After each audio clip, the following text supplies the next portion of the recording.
program yang semester 6 semester 5 ini kan sebelumnya sempat program yang MPASI sebelumnya ini. Nah sekarang saya berfokus untuk menjelasin tentang MPASI untuk 9 sampai 12 bulan kan sekarang ini juga hampir setahun gitu. Nah, untuk yang sekarang untuk MPASI itu kan kalau yang sebelumnya di bawah setelah 6 bulan sampai 12 bulan lebih ke yang halus-halus nih kan seperti lumpur dihalusin tambah dengan ayam dihalusin. Kalau misalkan sekarang yang 9-12 bulan nikah berfokus ke adanya gimana berjenjang dari makanan lebih halus ke makanan lebih kasar gitu. Artinya ada beberapa makanan yang bisa dikombinasikan, misalkan kayak yang awalnya yang pakai bubur yang halus di makin lambat laun lebih ke kerasin ke bentukannya, mungkin ditambahin daging atau sayur yang nggak terlalu dihaluskan, jadi masih ada bentuk-bentukan, teksturnya masih ada.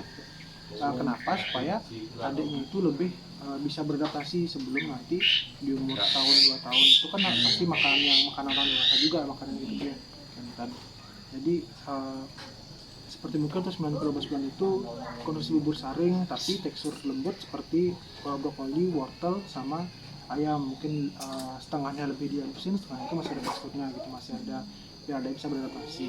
Dan pemberian MPASI-nya itu tentunya dibarengi juga dengan ASI. Kalau saya ibu ASI kalau masih lancar masih ya. Jadi emang kalau menurut rekomendasi dari IDAI atau Ikatan Dokter Anak Indonesia itu ASI itu masih bisa diberikan sampai ke 2 tahun gitu. Jadi kalau setelah 2 tahun itu berangsur-angsur mungkin dikurang-kurangi kan, bisa beradaptasi dengan makanan yang sudah dewasa. Jadi untuk pemberian MPASI-nya itu frekuensi masih sama seperti di 6-8 bulannya, kayak 3-4 kali sehari itu berbarengan dengan sebelumnya MPASI, setelahnya ASI, lalu diberikan MPASI lagi gitu. Nah kalau DRG-nya itu sering gini nggak, kayak waktu diberikan waktu makan tuh kayak stop gitu, sering nggak atau emang lahap gitu terus kadang-kadang GTM kita tunggu gitu ya. Gitu. Kalau misalkan memang adanya sering GTM atau gerakan untuk mulut, bisa nanti diseling-selingin, mungkin jenis makanannya diseling-selingin biar nggak bosan juga ya gitu.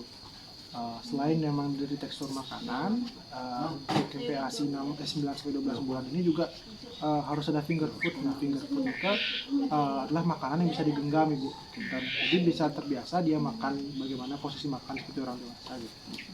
Mungkin diberikan buah atau yang kecil-kecil yang bisa dipegang sama adiknya kan.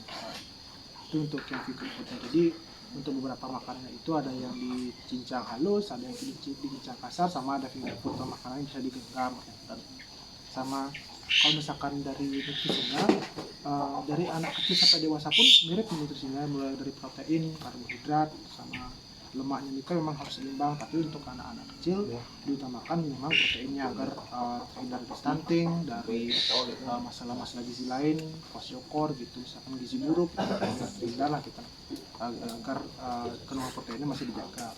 Nah, proteinnya juga bukan hanya dari hewani saja, itu bisa diberikan dari nabati juga, dari kacang-kacangan juga bisa, kan lebih gampang kalau misalkan diberikan di bubur nih ke kacang-kacangan ke. Kalau misalkan memang adanya bosan bisa diberikan dari hewani seperti daging-dagingan, tadi ditukar-tukar lagi gitu biar nggak terlalu bosan dan TM juga berkurang, itu lebih lancar gitu dalam makannya. Seperti yang saya sebutkan sebelumnya juga, kalau misalkan adanya MPASI diusahakan bareng sama ibunya makan juga gitu, biar terbiasa makan bareng gitu ada adiknya. Jadi nafsu makan terjaga, nutrisinya juga masuk dan untuk MPASI ya. Sama kalau misalkan perbedaannya dengan MPASI 13-15 bulan nikah, kalau di 15 bulan teksturnya sudah semakin kasar gitu bentukannya, jadi nggak ada yang halus lagi.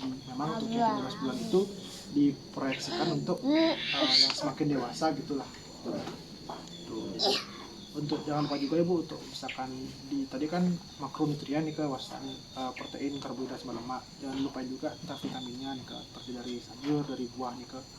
Kalau bisa diseling-selingin, misalkan hari sekarang apel, habis itu jeruk, habis ini diseling-selingin biar tetap bisa masuk mikronutriennya seperti vitamin kayak gitu. Sama dari MPASI juga, kalau dari rekomendasi dokter-dokter saya sering baca itu maksimal dalam semangkok kecil itu setengah mangkok tuh dia MPASI-nya, karena kan diberikannya 3-4 kali dalam sehari kan, jadi bisa dibagi-bagi. Mungkin nanti kalau misalkan ada PTM atau mungkin lagi bosan makannya, tapi diseling-selingin lagi kayak gitu untuk pemberian MPASI-nya.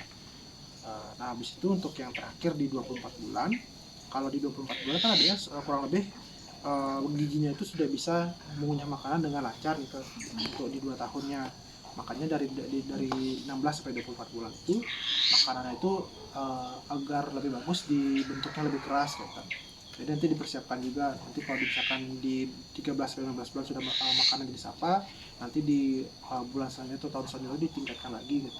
Teksturnya biar berangsur-angsur naik teksturnya seperti sampai ke makanan dewasa gitu. Dan semakin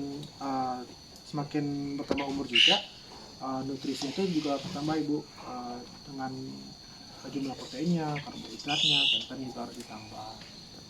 Dan frekuensinya juga kalau misalkan di 13 sampai 15 bulan dan 19-12 itu kira-kira 3 sampai 4 kali sehari MPASI-nya. Mungkin di 16 sampai 24 bulan itu sudah semakin banyak, karena kan sudah semakin tidak sering kayak ASI-nya itu dibandingkan untuk yang bulan sebelumnya. Jadi harus disesuaikan juga pemberian MPASI-nya kayak gitu. Kalau sejauh ini untuk adiknya makannya apa masih lancar atau ada yang kurang Bu? Masih. Penting mungkin diseling-selingin saja, juga diperhatikan nutrisinya, frekuensi juga dijaga, terus sementara lancar terus sih kayak gitu. Ini kemana sih Bu untuk penyuluhan dari MPASI-nya, apa ada yang bertanya sebelumnya? Iya, terima kasih Bu.